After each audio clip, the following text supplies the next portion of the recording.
איך אני אצליח במבחן במדעים? אני אעזור לך. לא, תודה. נתחיל במשהו פשוט. הטבלה המחזורית מחולקת לשני גושים, הגוש המתחתי והגוש העל-מתחתי. מרתק. נמשיך להסבר יותר מפורט על כל גוש. במה אתה רוצה להתחיל? מתכות או על מתכות? מטו או על מטו. מצד אחד מטו מתגלגל על הלשון בצורה חלקה יותר. עם זה אני לא יכול להתווכח. נתחיל בעובדה שמתכות הופכות ליון חיובי, מאחר ויש להן נטייה לאבד אלקטרונים, בניגוד לעל מתכות שהן לוקחות אלקטרון והופכות ליון שלילי. כמו כן, למתכות ולעל מתכות יש תכונות שונות. לדוגמה, מתכות ניתנות לריגוע, בניגוד לכך על מתכות לא ניתנות.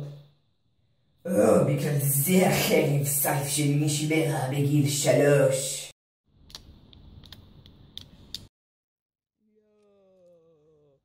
מרד! סביר להניח שהחרב שלך הייתה ממתכת, וכמו כן הייתה גם מבריקה, לעומת על מתכות שלא מבריקות. תגיד פיר, אתה נשאל על גדרות לפעמים? אתה רומז שאני נשאר על גדרות? לא, אני רק רציתי לשאול אם פעם קיבלת מכת חשמל מגדר, או קיבלת קביעה ביום קיץ חם.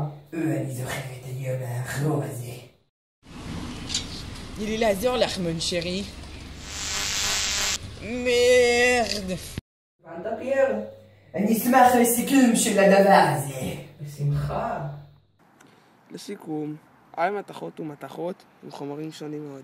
על מתכות אינן מוליכות זרם חשמלי, ומתכות מוליכות חשמל בנוזל ומוצק. על מתכות אינן ניתנות לריקוע, ומתכות ניתנות לריקוע. מצב הצבירה בטמפרטורת החדר של על מתכות משתנה.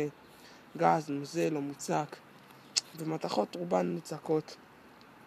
על מתכות אינן מבריקות, ומתכות מבריקות. על מתכות מוליכות חום גרוע, ומתכות מוליכות חום טוב. המתכות נוטות לוותר על אלקטרונים הערכיות שלהם, כלומר אלקטרונים ברמת אנרגיה אחרונה, ולהפוך ליון חיובי.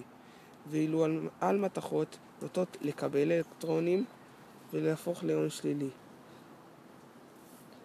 על מתכות תיצורנה איונים שליליים בלבד. המתכות תיצורנה איונים חיוביים בלבד. מרד! ויבה לה פרנס! פייר, לא!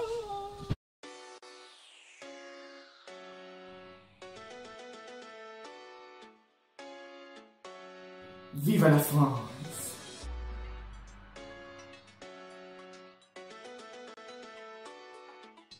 היי.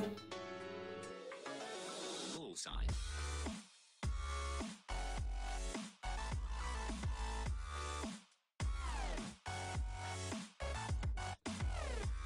מרד! תגיד פייר, אתה נשען על גדרות לפעמים? תגיד פייר, אתה נשען לפעמים על גדרות? אתה רומז שאני נשען על גדרות? לא, אני רק רציתי לשאול אם פעם נכווית ממכת חשמל מגדר, או קיבלת קביעה נכון. הבנת פייר? אני אשמח לסיכום של הדבר הזה. בשמחה. קאט!